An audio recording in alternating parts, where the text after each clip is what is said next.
What's going on, y'all? Welcome to Triple Z. I'm your host, Isaiah Henry. Today, I am giving my way too early NBA predictions for the upcoming 2026 NBA season. Let's get straight into it. For Sixth Man of the Year, I am picking Nickeil Alexander-Walker. He is the ideal connecting piece for the Atlanta Hawks, and he will thrive both offensively and defensively for a team that has legit aspirations for being contenders in the Eastern Conference. The perfect 3-and-D player that can share minutes with Trae Young, Nickeil during his last two seasons with the Minnesota Timberwolves has been an efficient and reliable three-point shooter, shooting 38% last season and 39% the year before on 4 attempts a game. Atlanta shouldn't force Nickeil to have more ball handling duties, which can open up opportunities not only for Nickeil but for the Atlanta Hawks system overall, especially when Trae Young goes to the bench. Game 4 of the Western Conference Finals, OKC versus the Minnesota Timberwolves, Nickeil Alexander-Walker scored 23 points and had 6 assists. And out of those 6 assists, I would say 3 of them, Nickeil made good decisions off the bounce. So it's a pick and roll with Rudy Gobert, and Nickeil is navigating the screen, and he's finding a gap to get into his shooting motion from 3. Or it's another pick and roll with Rudy and Nickeil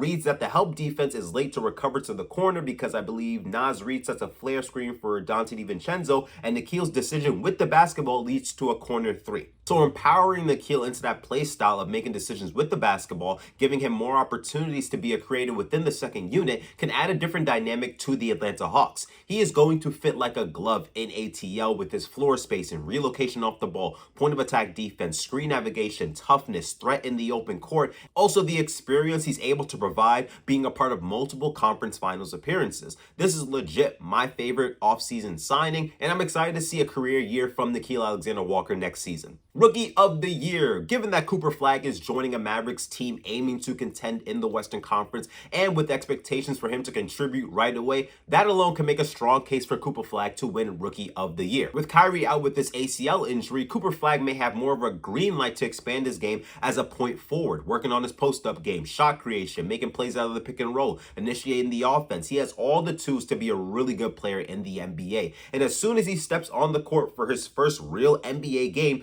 the Mavericks are in the Cooper Flagg era. I believe there's 2 routes for Cooper Flagg to win Rookie of the Year award. The first route is the obvious one. If he puts up a decent stat line, let's say it's like 15, 6, and 3 on decent efficiency, we know the defense is going to be good. You combine that with the Mavericks really pushing the envelope of being a playoff team, maybe a top 6 seed, I don't know, or maybe they're, around the 7th or 8th seed. The combination of those two, Cooper Flagg will win Rookie of the Year. The other route, Anthony Davis is known to miss some time during the regular season. I think his last 2 seasons he's been, because last season he had that injury and then he was pretty much out for like multiple weeks. But AD's been a little bit better with staying on the court, but overall he is known to miss a couple of games each season, right? So let's say there's a week or 2 weeks Anthony Davis is on the sideline.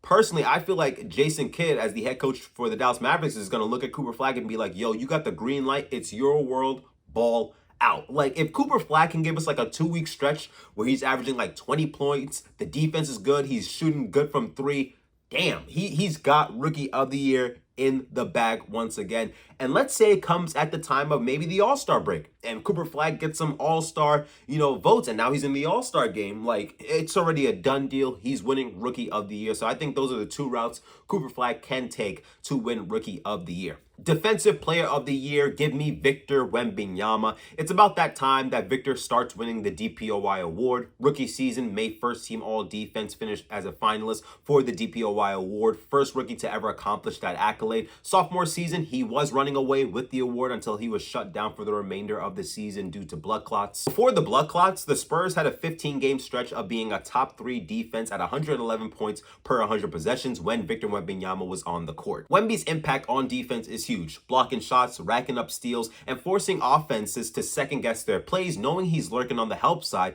his defensive range is truly remarkable. And the Spurs should be in the middle of the pack when it comes to defensive rating, with Wemby, another year of Stephon Castle, Harrison Barnes, Jeremy Sochan. I almost had a bold prediction that Carter Bryant will make an all-defensive team. What I saw from him during Summer League was just ridiculous. Absolutely ridiculous. He is an excellent defender. So they should be better equipped defensively going into next season. Most improved player, Santi Aldama of the Memphis Grizzlies. With Desmond Bane being traded to the Orlando Magic, this is Santi Aldama's best opportunity to slide into a bigger role and capitalize with his production on the court. Last season averaged 12.6 rebounds, 3 assists, shot 37% from 3 on 5 attempts a game. More shots will be available with Bane gone. Santi is a versatile 7-foot forward who can create with the ball in his hands given the opportunity, take defenders off the dribble, utilize his size and length to finish at the rim, good passer within the flow of the offense, and can run the floor really well for a player his size. Santi signed a 3-year, $52 million deal with the Memphis Grizzlies.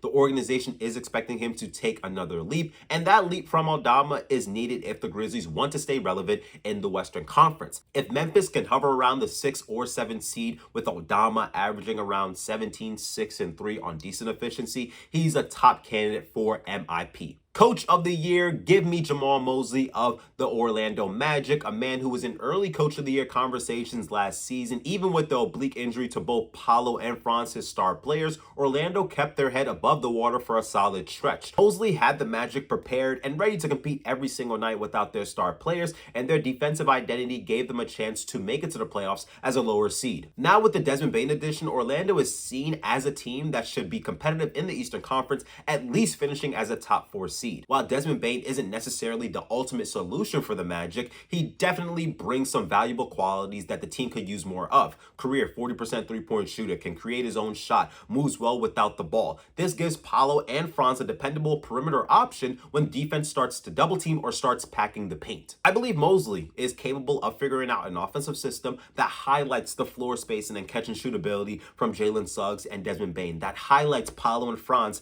skill set of attacking the rim and marching to the free throw line multiple times a game, or using them as screeners and forcing the defense to pick their poison of helping on the drive or staying home with the outside shooters. I would love to see Anthony Black get more opportunities going into year 3 as well. Orlando finished with a 41-41 record last season. They should have a few more wins with Desmond Bane on the team, Paolo and Franz elevating their game going into next season, players being healthy like Jalen Suggs and Mo Wagner. They finished as the 7th seed last season. I see them as a top 4, top 5 seed in the Eastern Conference. Jamahl Mosley is one of my favorite coaches in the league, so give me him to win Coach of the Year. MVP, I am selecting Nikola Jokic. Last season, he finished 2nd in MVP voting behind Shai Gilgeous-Alexander, while being the first center in NBA history to average a triple-double, 29 points, 12 rebounds, 10 assists, shot above 50% from the field, shot a career high from 41%. We know the individual play and statistics will stand out for Jokic. He's finished top 2 in MVP voting